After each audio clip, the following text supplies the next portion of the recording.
Before I start the podcast, I am once again asking for you to send me ideas for future episodes or even record your voice and send it in as a voice memo to be featured on an upcoming podcast.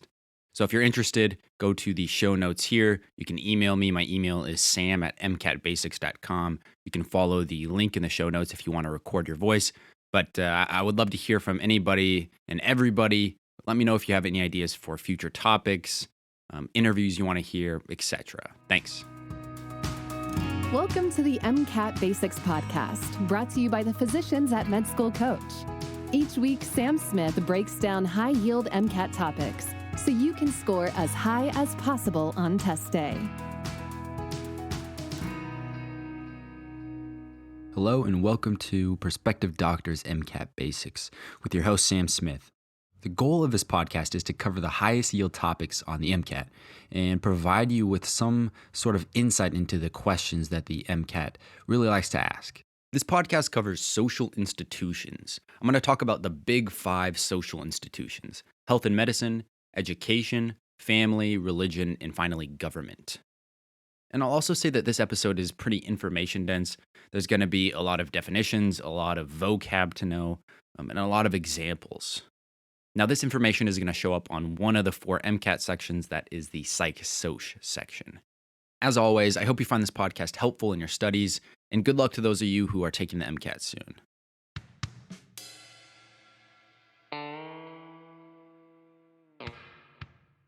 So as I said, I'm really going to focus on kind of the big 5 social institutions in this podcast. But of course, I first want to define what a social institution is. So that way, once I get into those specific examples, you kind of know a little bit more what I'm talking about. So I'll define institution and then define social institution. An institution is defined as an organization or other formal structure that governs a field of action.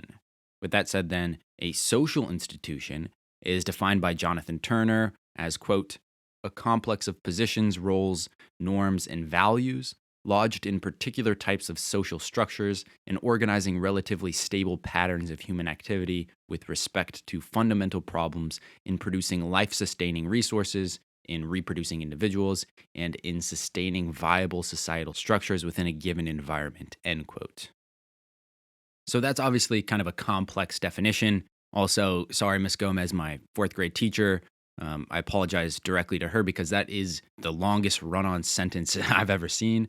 But what I want to do is kind of break that down a little bit further and kind of put this in more normal human terms. Okay, so essentially what this definition is saying is that social institutions are often organizations, and they're often transgenerational, meaning that they last through multiple generations. And then finally, it's saying that they lie somewhere in between these less complicated conventions, rules, social norms, etc., and the more complicated social entities like whole societies or whole cultures. So they're somewhere in between like these social norms and these societies or massive cultures. In general, social institutions have 2 main components. They have a structure and they have a function. So the structure of a social institution is, the people that make it up, the buildings, the hierarchy, etc. It also contains the different roles people play within the institution. And then the function of a social institution is exactly what it sounds like. It's the purpose it serves within society. So as I go through the big 5 social institutions to know for the MCAT, I'll talk about their structure as well as their function. Now, I would be remiss if I did not mention that institutions, including social institutions, can either be formal or informal. Formal institutions are those created with the intention of governing human behavior. Government is kind of the key word there. And informal institutions are those that are not designed to regulate conduct, but often end up doing so as members seek to conform to communal standards. Examples of informal institutions include things like church. Right? Church has no legal grounds in regulating conduct, but it often ends up doing that because, the community, the church community, tries to conform to community standards or church standards.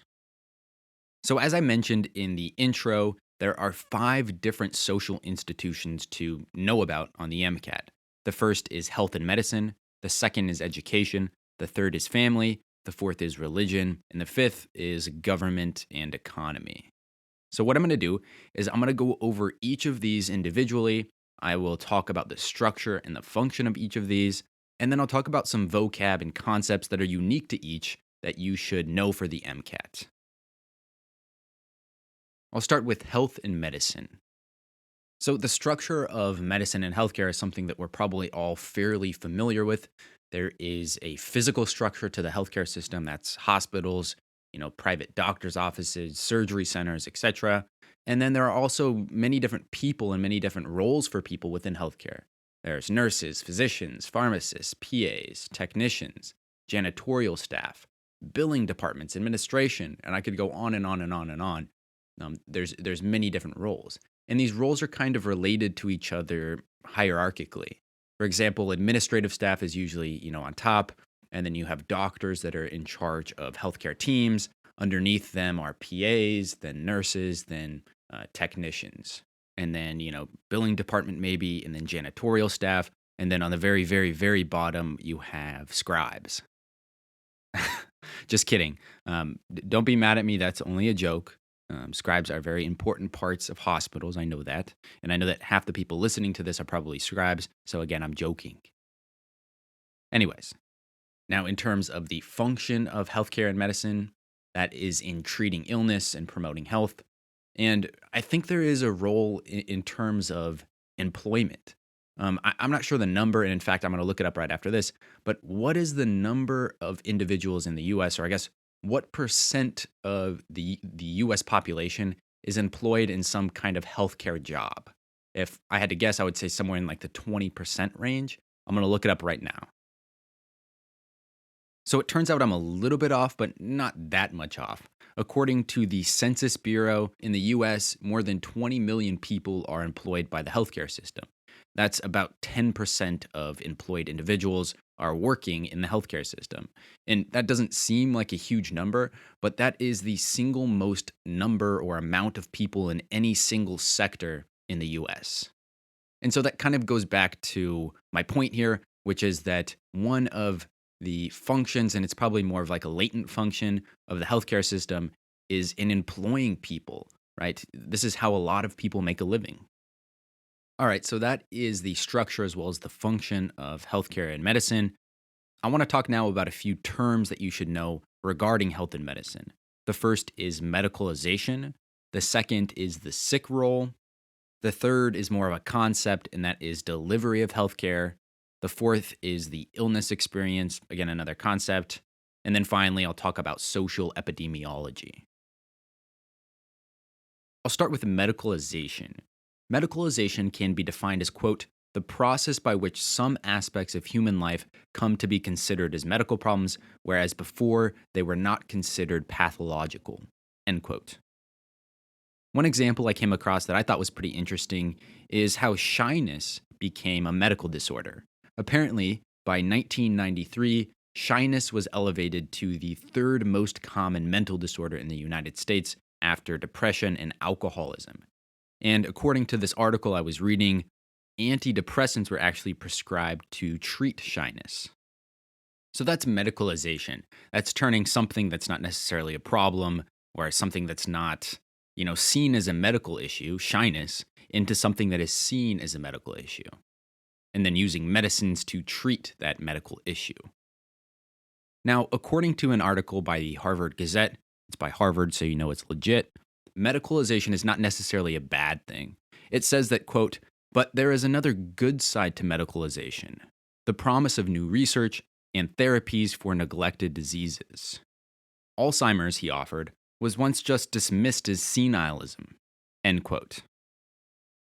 So just kind of keep in mind that medicalization doesn't have to be just a negative or bad thing, right? Because as this article was saying, at one time, Alzheimer's was just looked at as like being a normal process. So just keep that in mind. Again, medicalization, not always bad. All right, moving on to what's called the sick role. The sick role is an idea that was developed by a very famous sociologist called Talcott Parsons. He was a functionalist. Now, this term, the sick role, is a term used in medical sociology regarding sickness and the rights and obligations of those who are affected by sickness. Basically, it says that a sick individual takes on a specific role, the role of being sick. And this role comes with values and norms. According to Parsons, sick people have rights as well as obligations. The rights they have are that they are temporarily exempt from performing normal social roles, things like going to work or housekeeping, and that the more severe the person's sickness is, the greater this type of exemption. So that's one of the rights they have. In terms of obligations, the sick person is expected to see being sick is undesirable, and so they're expected to work towards getting healthy in any way that they can. Also, after a certain period of time, the sick person must seek technically competent help, usually a doctor, and cooperate with the advice of a doctor in order to get better. So again, the sick role just talks about kind of the role that a person being sick takes on. And interestingly enough, Parsons actually saw illness as a deviance because when you're ill, you can't really contribute to society.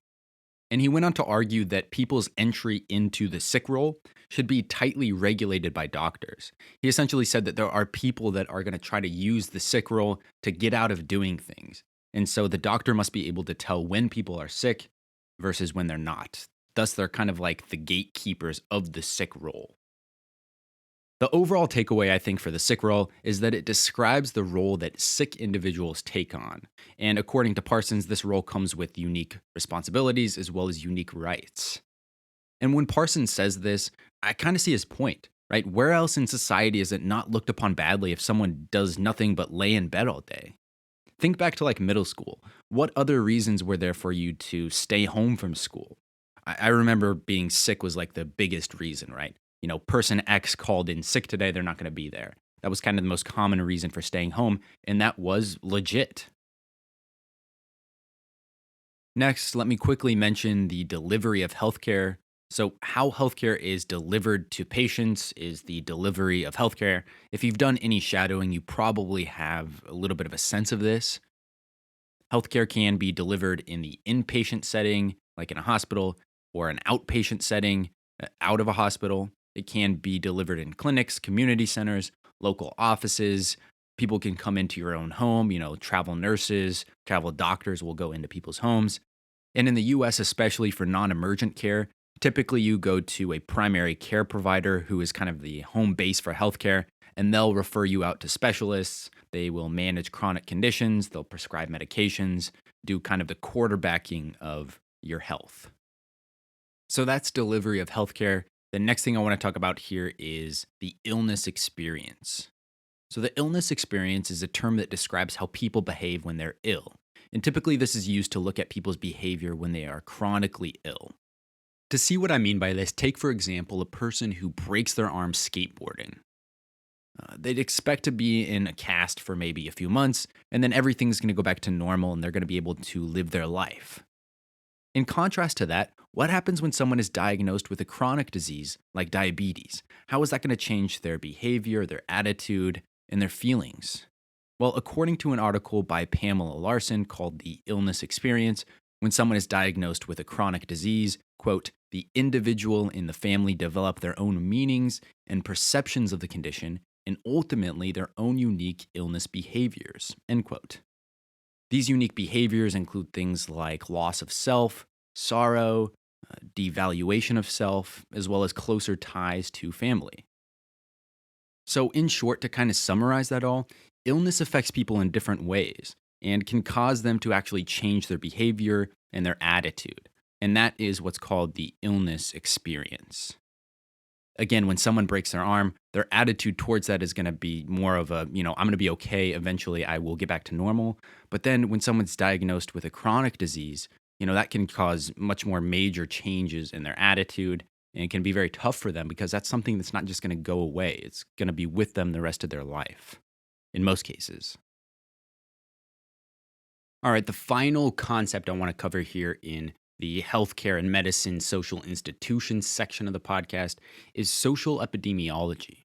So, social epidemiology is a branch of epidemiology that studies how social conditions impact health. This kind of looks at the social determinants of health, which, of course, is a very hot topic within medicine, as it should be.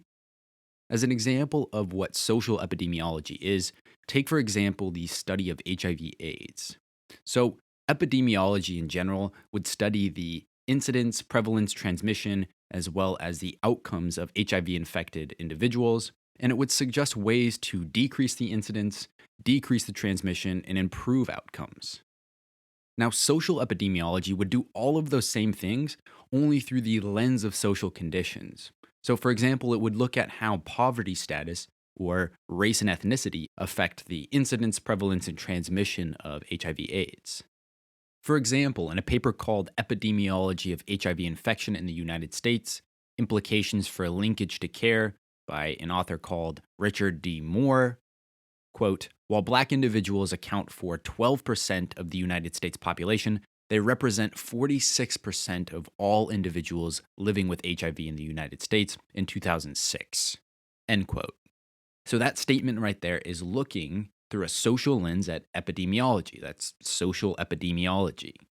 And of course, the paper goes on to talk about why this disparity exists and what can be done to fix it. All right, so to summarize social epidemiology in a sentence, basically, social epidemiology investigates disease through looking at the social determinants of health. All right, so that is the social institution of health and medicine. The next social institution I'm going to talk about is education. But first, a word from our sponsor. At Med School Coach, we know that getting into medical school is hard. In fact, 60% of pre-meds who apply to a medical school don't even get accepted. And if you want to get accepted into a top medical school, it's even harder. That's why more students than ever are turning to MCAT tutoring by Med School Coach. Our tutors are all 99th percentile scorers, have been through rigorous training, and can help raise your MCAT score by 12 points or more. You need every competitive advantage you can get to get into med school, so why not get one-on-one tutoring from Med School Coach? Our expert team will create a custom program just for you and help you master MCAT content where you need the help most. You'll raise your MCAT score. We guarantee it. Visit us online at medschoolcoach.com and use offer code PODCAST10 to save 10% up to $400 on a Med School Coach MCAT tutoring package. You can achieve your medical school dreams, and Med School Coach can help. All right, let's talk about education. In terms of the structure of education, there are physical structures. That's things like elementary schools, middle schools, high schools, colleges, universities, technical schools. There's a lot of different physical structures that go along with education. And there's also people that are needed in the education system. You need teachers, you need administrators, you need school nurses, you need janitorial staff, you need people to maintain the physical structures. You need a lot of different people. In terms of hierarchy, there is definitely a hierarchy in the school system, just in terms of educational level, right? You go from primary school, which is called elementary school in the US, you go to middle school, and then secondary school, which is also called high school. And then afterwards, some people decide to do some type of post-secondary education. Some might get their associate's degree, others their master's, and even others, hopefully you, their doctoral degree. And I'll also mention that teachers become more and more and more specialized as you move up the educational ladder, right? In primary school, you have a single teacher who teaches a single subject. And then in middle school, you might have a teacher that teaches two subjects. And then in high school, you have a teacher that teaches a single subject, and same with college. Now, in terms of the function of education, the number one and probably easiest function to understand is that it educates people. Another one is that it socializes people. I think that that's part of, the curriculum, and I'll get a little more into what's called the hidden curriculum, but that's part of the hidden curriculum is that it socializes people.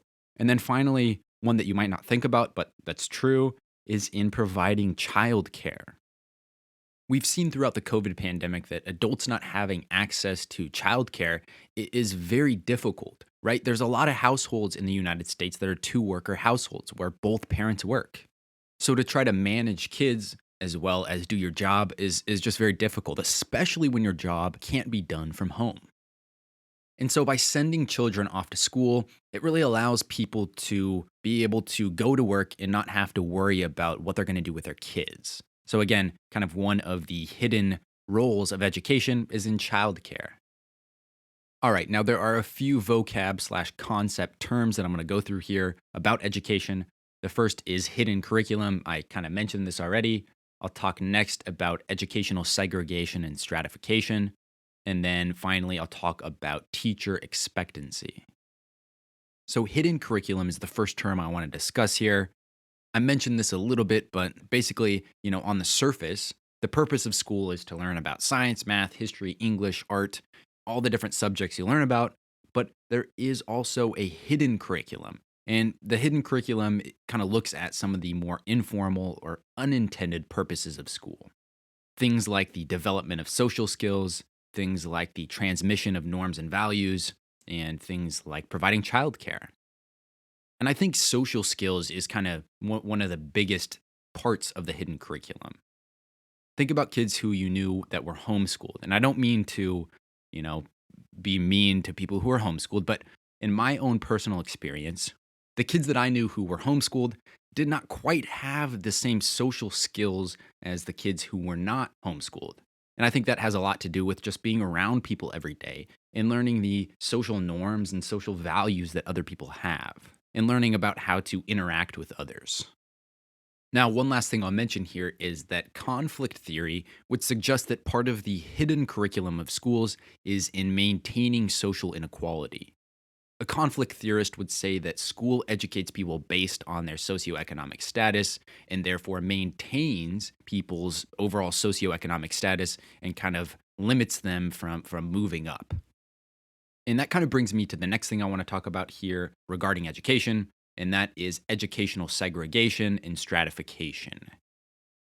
Now, these two terms, educational segregation and educational stratification, are easily confused. They mean two different things. They're related, but again, they're different. So what I'm going to do is I'm going to kind of give you examples of each of these, and hopefully you can see the differences as well as the similarities between them. I'll start with educational segregation. So this has to do with actually physically separating kids. So, for example, it's just a fact that in some areas, minority students are concentrated in lower achieving schools, while non-minority students a lot of times are concentrated in better, higher achieving schools. In other words, minority students are segregated to these low performing schools and might not be given opportunities that other students would get, at a better performing school. Now, why is this the case? Well, I'm sure there is a million reasons why this is the case, but one of those reasons is that there is a correlation between housing prices and school quality. On average, higher performing schools tend to be in more affluent areas, which are disproportionately non-minority. So that's educational segregation. On the other hand, educational stratification has to do with students being stratified based upon their academic achievement at some point in time. Now, based on some research, academic achievement at a very young age correlates pretty highly with socioeconomic status. So, an example of how students can be educationally stratified comes in the form of gifted and talented programs. According to Jason Grisson of the Vanderbilt College of Education, quote, a student from a family in the top 20% of socioeconomic status is more than 6 times more likely to receive gifted services than a student in the bottom 20%, end quote. So, because of this, students with a higher socioeconomic status, again, more likely to put into these gifted and talented programs at a younger age, which then goes on to affect them really throughout their whole educational experience and well on into their lives. And some people argue that this exacerbates as well as perpetuates existing social stratifications. So again, educational stratification has to do with stratifying kids at a young age that goes on to affect their whole educational experience and really their life. Now, just to kind of summarize all this, let me give you the definition of educational segregation versus stratification. Educational segregation is separating students physically into high and low achieving schools based upon their socioeconomic status, which may correlate with the neighborhood that they live in. On the other hand, educational stratification is separating students not necessarily physically, by their academic achievement at a young age that some people argue perpetuates existing inequality. All right, the next term I want to talk about here is called teacher expectancy. Teacher expectancy, or the teacher expectancy effect, is where a teacher's expectations of a student's academic performance influences the student's actual performance. For example, a teacher may provide more positive feedback and or attention to a student that they think has greater potential than to a student that they think has lower potential. And this positive feedback and attention then has the potential to increase the performance of that student. Thus, teacher expectancy is kind of like this feedback loop where the teacher expects more from a particular student, thus they give that student more attention, and thus they get more from that student. And this, by the way, can be completely unconscious by the teacher. All right, so that is education. The next social institution I'm going to talk about here is family. I'll start by talking about the structure of family. According to an article in the Journal of Family Issues, the traditional family structure is two parents providing care and support for their biological offspring. Now, of course, that article was written in the 1960s, and our idea of what a family is has really changed since then. The family structure is now becoming less and less homogenous and more diverse, right? It can be a single parent with children. It can be two people with no children. It can be two people of the same gender with or without children. There's just so many different forms of what we consider family. And I think the takeaway point here is that there's not just one family structure, right? There are many, many, many different types of family structure that exist. In terms of the function of family, it offers the regulation of sexual activity. Reproduction is one big function. It socializes and supports children, offers companionship, and finally, it helps produce successful members of society. So that's kind of the general structure and function of family. There are a few concepts and vocab words you got to know here. The first of which is forms of kinship. I'll talk about diversity in family forms. I kind of mentioned this already. And then finally, I'll talk about violence in the family. So first off, what is kinship? To me, it kind of sounds like an old-timey way of saying family. Typically, though, kinship is relationships between people who have some family tie. And there are three different forms or types of kinship. The first is called consanguineal, the second is affinal, and the third is fictive. Consanguineal relatives are people on both sides of your family that are related to you by blood. So this is family on your father's side and family on your mother's side. That includes things like grandparents, aunts, uncles, cousins, etc.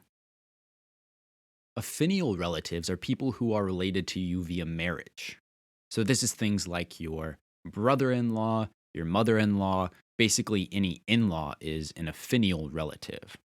And as a little bit of an aside, where does this term come from, in-law? I was kind of curious. Apparently, there is a long tradition of calling people who are related to you via marriage as in-laws. And it all goes back to the 14th century. The idea behind it was originally that your mother-in-law has the same rights and duties as your biological mother and is given these rights and duties by the legal pact of marriage. Thus, they are your mother-in-law. With that said, the third type of kinship is called a fictive kinship. This is kin-like relationships that are not based upon blood or marriage. Examples include things like godparents, adopted children, and really good friends that we call brother or sister. Another example is like my parents have really good friends that I call either aunt or uncle, even though they are not related to me by blood. That's another example of fictive kinship. So that's kinship and types of kinship. The next thing I'm going to talk about here is diversity in family forms. I kind of talked about this earlier, but really the MCAT just wants you to be aware that families can take on multiple forms. It can be, for example, a heterosexual relationship with biological children. It can be two men married, two women married with an adopted child. It can be a heterosexual relationship with adopted child. It can be a single person with adopted child. The list goes on and on and on and on.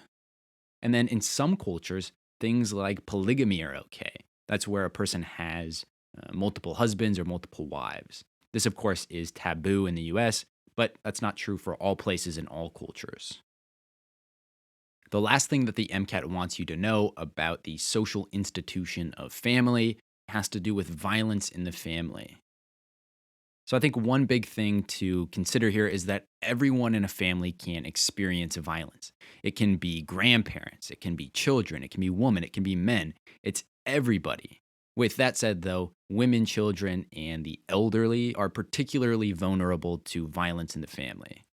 Further, substance abuse disorders, alcohol abuse especially, can increase the risk of family violence. And not to spoil one of the MCAT exams for you, but I think there was a question, at least that I recall, that was on one of the practice exams or some type of AAMC material that was talking about violence in the family and was kind of hitting at the point that violence can be experienced by everyone in the family. So I think that right there should be kind of the biggest takeaway is that, no one is exempt from violence in the family. The next social institution I'm going to talk about here is religion. Now, religion, like all the other ones that I've talked about, has some physical structure, right? There are churches, there are synagogues, mosques. Really, any religion has some type of physical building that goes with it. On top of that, there is typically a hierarchical structure of the leaders of a church. For example, in Christianity, that is a priest or a pastor. In Judaism, that's a rabbi. There's usually some type of leader, and then there are other positions within the church that do lower level tasks and are under the priest or rabbi. Now, religion serves many different purposes. It gives people a purpose. It creates community. And some argue that it gives people a moral compass. Now, there are three different terms or concepts that you should know regarding religion. The first is a term called religiosity. The second is that you should know three different types of religious organizations: churches, sects, and cults. And finally, you should know a little bit about religion and social change. I'll start with the term religiosity. So, religiosity is used to describe how religious a person or society is. For example, a person who goes to church weekly, maybe reads their Bible every morning and prays regularly, has a high degree of religiosity. Compare that to someone who maybe goes to church once a year and questions their beliefs, they would have relatively lower religiosity. With that said, the term religiosity can also be applied to society. For example, in the US, religiosity has been on the decline since the 1960s. For example, since the 60s, the number of Americans that self-report as being affiliated with some religion has dropped from 95% to about 75%. That's a decrease in religiosity of the US. The next thing you should know here is the difference between churches, sects, and cults. And by the way, all the information that I am about to speak about comes from the University of Minnesota Library open source material. So thank you to them. All right, so a church is a large, bureaucratically organized religious organization that is closely integrated into larger society. In some societies, the church is even connected to the state. For example, Islam in some Middle Eastern nations. And then in some societies, like the United States, churches are separate from the state. So that's a church. A sect is a relatively small religious organization that is not closely integrated into the larger society and often conflicts with at least some of the norms and values of the society. And typically, sects form as a breakaway from a church. Examples of this include the Amish, the Church of Jesus Christ of Latter-day Saints, also known as Mormonism. And finally, a cult is a small religious organization that is at great odds with the norms and values of larger society. Cults are somewhat similar to sects, but differ in a few major ways. I'll point out three of the ways that they're different. Number one, they generally have not broken away from a larger church. Instead, cults originate outside of the mainstream religious tradition. There are some exceptions to that, obviously, as there are religious cults. There's an interesting podcast called Mommy Doomsday. It's a true crime podcast about this woman named Lori Vallow, who is part of the Mormon church. She breaks away, creates a cult where they believe that some people are zombies and that the end times are near. And they end up doing some pretty horrible things, including allegedly killing their own children. So that is an example of a cult that has broken away from a church. or from a sect. So the second thing that distinguishes a cult from a sect is that cults are often secretive and do not attempt to convert people as much as a sect does. The third difference is that cults typically rely on some charismatic leader that can speak well or has some type of personal qualities that people really adore and makes them want to follow that leader. Okay, finally, you should know about religion and social change. There is three terms here to know: secularization, modernization, and fundamentalism. I'll start with secularization because it ties pretty closely into modernization. So, secularization is the transformation of a society from close identification with religious values and institutions towards non religious values and secular institutions. Basically, secularization means a society is moving away from religion. Now, with that said, secularization is seen to be part of modernization. Modernization is just the process where societies grow and age, and they, quote, modernize and change in predictable ways. And so, one of the predictable ways that societies age and modernize is, as I mentioned, by secularizing. Next, according to the Open Sociology Dictionary, fundamentalism is, quote, a religious movement that requires strict and typically literal interpretation of core texts and adherence to traditional beliefs, doctrines, and rituals, end quote. So, fundamentalism essentially opposes secularization and modernization. People continue to interpret religious texts literally, even though the morals and values of a society are changing around them. All right, so that is it for the social institution of religion. We have made it to the very final social institution I'm going to talk about. That is government and economy. Can't get into a hospital or doctor's office to do shadowing? Well, you're in luck. A fourth-year medical student and I just produced a virtual shadowing video series that is also a podcast. The idea here is to help pre-meds get some kind of clinical experience during the COVID-19 pandemic, since it's pretty hard to right now. I obviously have no idea how admissions committees are going to view this. I don't know what they're going to say if you put it on your med school application, but I imagine that it's only going to help and that it's better than nothing. Throughout the recording of the series, I learned a ton, and I think you would too. So if you're interested, search virtual shadowing in your podcast app or visit shadowing.medschoolcoach.com. All right, on to the very last social institution here, government and economy. Like most of these other social institutions, government has physical structure. There are local government buildings, state government buildings, federal government buildings, including things like the White House and the Capitol building. And further, each of these different levels of government, local, state, and federal, have kind of their own set of responsibilities, right? It's not necessarily a hierarchy. In some ways it is, in some ways it's not. Local government is going to take care of specific issues that the state is not, and then the state is going to take care of certain issues that the federal government is not. With that said, there's also a people structure to government. In this case, there is more of a strict hierarchy, right? For example, the attorney general of a state is the top legal officer of that state. They oversee the state's justice system, whereas at the local level, you have individual police officers enforcing laws that are part of that state's justice system. In terms of the function of government and economy, it maintains social stability, it makes and enforces rules, it meets social needs by providing a safety net for some of its citizens, it manages international relations, it oversees market and competition.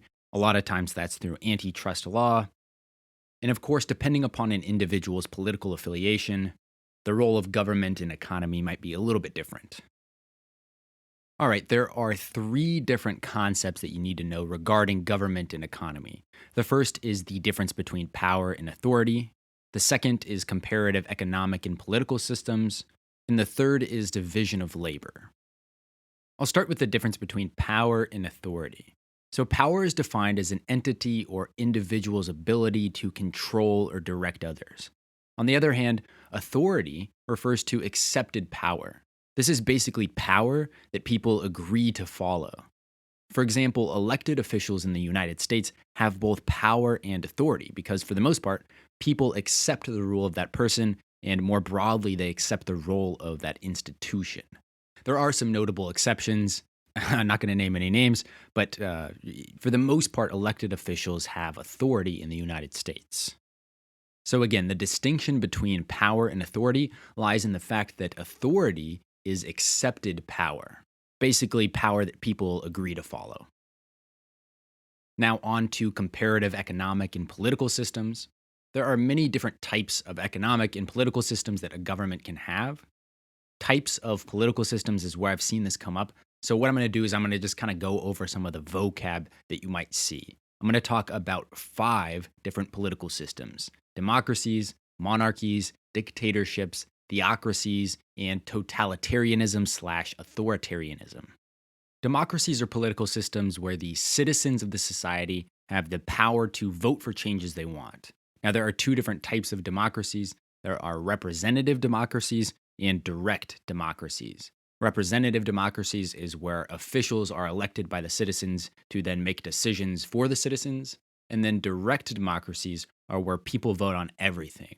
Every single decision that the government makes is voted upon by the citizens. This is obviously hard for a society to do that's as big as the US. Monarchies are where the power in the society belongs to a ruling family. They essentially claim that God has given them the right to rule over everybody. This is, of course, where kings and queens rule. And again, there are 2 different forms of monarchy. There are absolute monarchies and limited or constitutional monarchies. In an absolute monarchy, the rulers have total power over the government. The kings or the queens are just absolute rulers. On the other hand, in a limited monarchy, this is like the UK is now, the power of the monarchy is limited by a constitution and parliament. In this type of political system, citizens have much, much, much more power than they would in an absolute monarchy.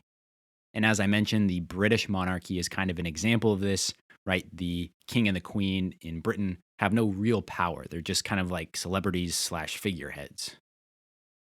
Next, dictatorships are when a nation is ruled by a single person. And in this case, the power that this leader has is usually taken by force and requires military support. A theocracy is government based upon religious law. Rulers are typically high-ranking members of a church. And then finally, totalitarianism/authoritarianism are systems where the leaders have full power over the citizens. Usually this power is taken by force. The word leaders is kind of the key word here because usually it's like a group of people who are the leaders in a totalitarianism/authoritarianism society or system. Finally, the very, very last thing I'll mention here is a term called division of labor. This term refers to the specialization of labor into very particular roles. And in a way, it kind of makes me think of like a car factory, right? Each person in the factory performs a very specific role. For example, one might make sure that the hubcaps are correctly installed. Another would make sure the gas tank is assembled properly. Another might work on painting the cars, and so on and so forth. Each individual in this factory has a very specific job, and that is division of labor. Another example that's probably a bit more salient for people who want to go into medicine is the fact that medicine is becoming more and more and more specialized. Less and less people are becoming general practitioners, and more are going into highly specialized fields. Finally, division of labor is associated with increases in output, whether that is in cars or in medical care, and is associated with capitalism. All right, so that is it for the Social Institutions podcast. I'm sorry if it was a bit boring and a bit long with lots of vocab, but that basically describes what psych-soc is. So I hope you got something good out of it at least. As always, if you like what we do, leave us a review on iTunes. It helps us in the rankings and helps us reach more people. And, tell your friend or your cousin or your buddy who is just starting to study for the MCAT that there is this free resource out there that exists, if of course they like, learning in the audio format. And don't forget, send me an email, leave me a voice recording. Let me know what you guys want to hear. I'd really appreciate that. I've covered quite a bit of material, and I'm trying to kind of look at some other topics to cover that I have not yet covered for the MCAT. Good luck as you continue your studying, and I hope you do really well on the MCAT.